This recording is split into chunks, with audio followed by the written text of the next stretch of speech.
barangay kumbus sa inyo lahat. Senator Bato! Ahaman ang kaisugan mo! Abina mo! May suga! Talawan ka diyan! Talawan! Iyak-iyak pa! No? Patakbo-takbo pa! Hindi natin kailangan ang drama sa Senado! Hustisya ang kailangan natin! Hustisya sa mga biktima ng EJK! Hustisya sa mga kapatid ninyong Moro! Mga katutubo na doon sa Davao! Doon sa Mindanao! Nandun pa lang sila Bato! At saka si Duterte ay matindi na ang pasismo na hinarap namin sa mga kabay nila! Anong sabi ni Bato? Wala daw siyang inutos. Ano siya? Ano tayo? Tanga? Nakita natin nung nasa Estado Puler sila. Gamit nila ang PNP.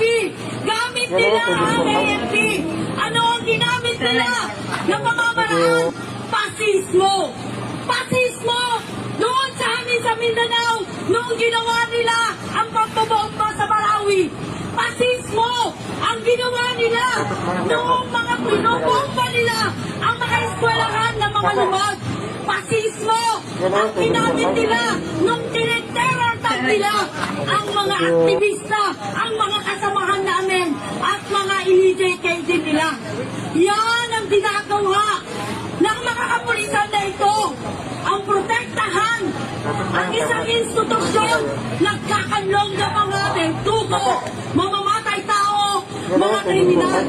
Kaya umabot sa ICC ang kaso nila Duterte, nila Bato, nila Bongo ay dahil ang taong bayan ang nagreklamo, ang taong bayan na nagsampa ng mga kaso laban sa kanila dahil ang alam natin katarungan, hustisya para sa ating mga pamilya, mga kamag-anak at mga kababayan. At dapat yan ang manaig sa ngayon. Usigin natin ang Senado para ibigay si Bato, ipaaresto si Bato at huwag nilang kanlungin.